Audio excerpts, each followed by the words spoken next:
Okay, students, it's time for your English tip of the week. We're going to take a look at protest vocabulary this week. And of course, with so many protests going on around the world, we thought it would be good to explain some of the words you may have been hearing or reading. So let's start first with racism. Now, racism means to hate or dislike someone based on the color of their skin, or that you feel your culture is maybe better than another culture. So in Canada, racism includes not only the color of their skin here, but also the way someone speaks. So you may dislike someone because of the way they speak, maybe the way they dress, even what they eat. That's what we feel in Canada. So you cannot hate someone because of what they eat. The feeling is that you are better than another person. That's basically the feeling of racism. That's that you are better than another person because of the color of their skin, which is the most common one that is used. So this is a very, very big definition of racism. And my source on this was the Ontario Human Rights Commission here in Canada. So again, a big, big definition of racism. So we go to our next term, which is racial discrimination. And it is this one expression, racial discrimination, means to choose to cause a problem for a group because of the color of their skin. Now, this is more likely what is happening in terms of the protests. For example, if you do not want to allow someone to eat at your restaurant if they are black, that is racial discrimination. In my case, for example, I was not allowed to eat at a restaurant while living overseas because they did not want white people to enter. That is racial discrimination. They did not want foreigners, not only white people, but any foreigners in their restaurant. Racial discrimination. So choosing to cause a problem for that group just because of the color of their skin. Next vocabulary, protest. Protest means it is an organized event to show that you do not like a government policy or perhaps even a company situation or a cultural situation. That is a protest, and usually it is peaceful, a peaceful protest. Next word, mob. Mob. Now, mob is a large group of people who want to cause trouble or violence. So one time, my own personal story, one time in the USA, I was out and I saw a mob of teenagers coming down the street, maybe 40 or 50. I say mob because they looked like they were going to cause trouble. Maybe violence, but they were definitely going to cause a problem for anyone who walked in front of them, and I ran away. So, doesn't mean they're violent, it just means it looks like they could be violent. So, sometimes a protest can turn into a mob. The last word is riot. Riot. Now, this is what is called when the mob actually turns violent. That's what we're seeing sometimes in the USA. A mob can only look like they're going to cause violence. A riot is when they actually do become violent. All right. Now, some other words. Let's take a look at some other important vocabulary that you're hearing out there. One is sloganeering. Sloganeering. Now, this is used in politics or in protest. So it is a slogan that you believe in. So the most famous one, I guess, is Trump's Make America Great Again. That is a slogan. Black Lives Matter. That is a slogan. So sloganeering, there's many, many slogans going on out there for different causes. Next, when you watch protests on television, you are hearing chants. Chants. And we hear many chants in protests, such as hands up or I can't breathe. Silence is violence. These are said by a protest group together. So it's kind of musical, or they are saying it as a group choral expression. So they're all saying it together. And there are many, many chants going on by the protesters. All right, let's talk about some other words. And I think another one that pops up is Antifa. Antifa. And Donald Trump likes to blame Antifa. And it is short for anti-fascist. Fascist, pardon my pronunciation. Let me try that again. Anti-fascist.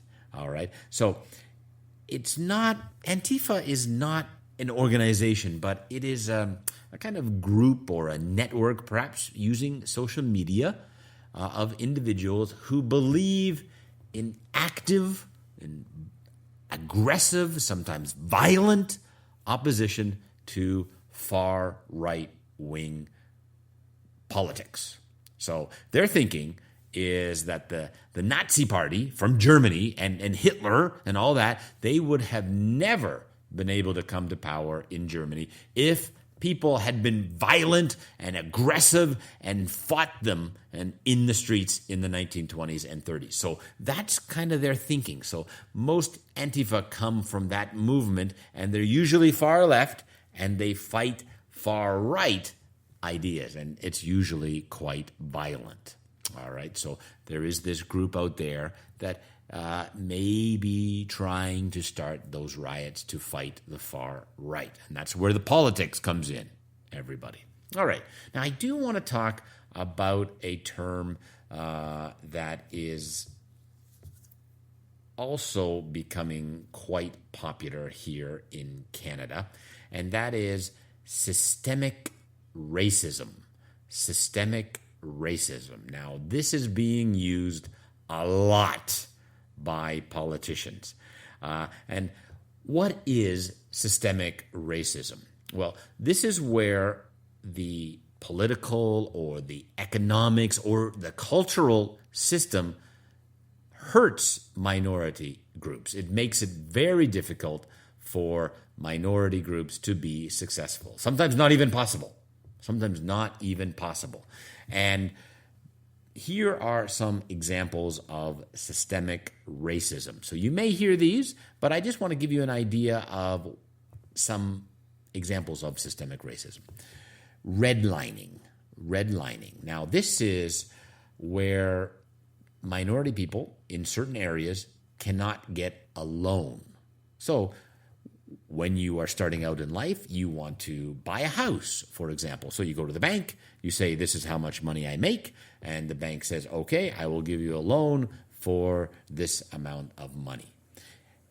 In some parts of the U.S., specifically Chicago and Milwaukee, those two cities, in 2015, it was found that they had been redlining. So they had been separating areas of the city where even if you lived in that area, even if you were making money, you could not get a loan because you were from a minority group, you were black, or you were a Latino who was looking to buy a house. That's it. And they would refuse you. Didn't even know you, didn't want to look at you, refused you. So that happened, and it was investigated by the government in Chicago and Milwaukee, and they found that there was a bank that was doing that, and it's happening. It is happening out there. So redlining. And other times, in terms of redlining, some companies like, I don't want to say, but as an example, I don't know if they're doing it, but Uber, for example, may not deliver food to certain areas because of the fact that they are black or Latino or minority, and they think that there might be crime or they might be robbed or something like that if they go there. So they do not want to go.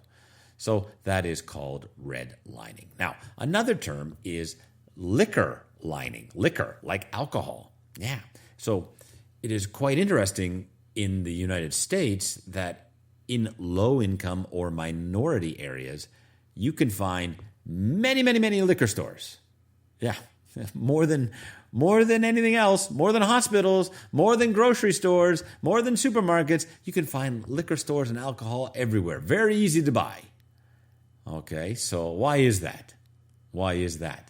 So it is, it is an easy way for them to make money, and other businesses do not want to enter because people are drinking on the streets and homeless people are around, and it's very easy for them to get alcohol and live as an alcoholic. So that is liquor lining. Also, home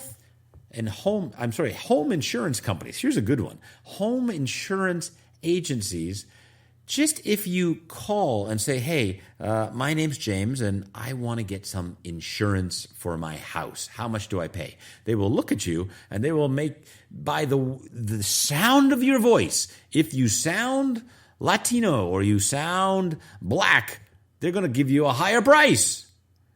This is called linguistic profiling. So how you speak when you answer the phone may affect how much you pay for your insurance.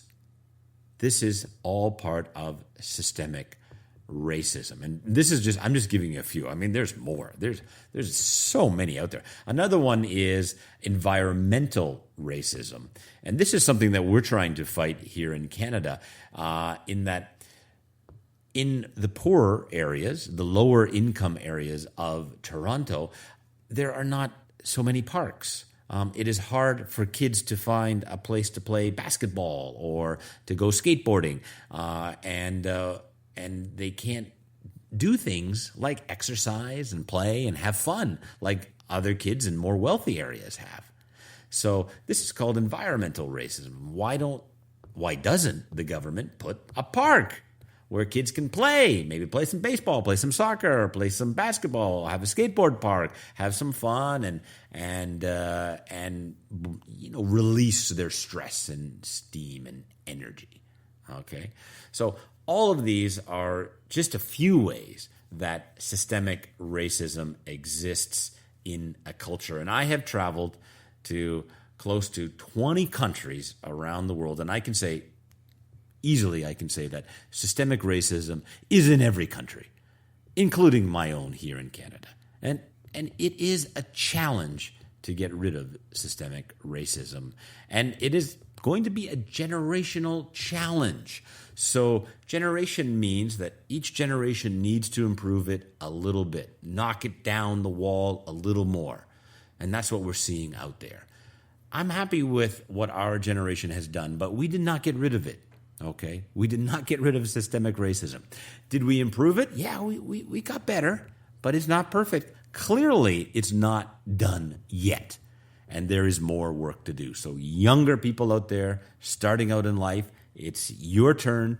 We're passing you the baton, so that means we're giving you the power to go out and make the change. And that is your English tip of the week. Subscribe to The James Rice Show on Spotify, iTunes, Google Podcasts, or iHeartRadio. Don't miss an episode.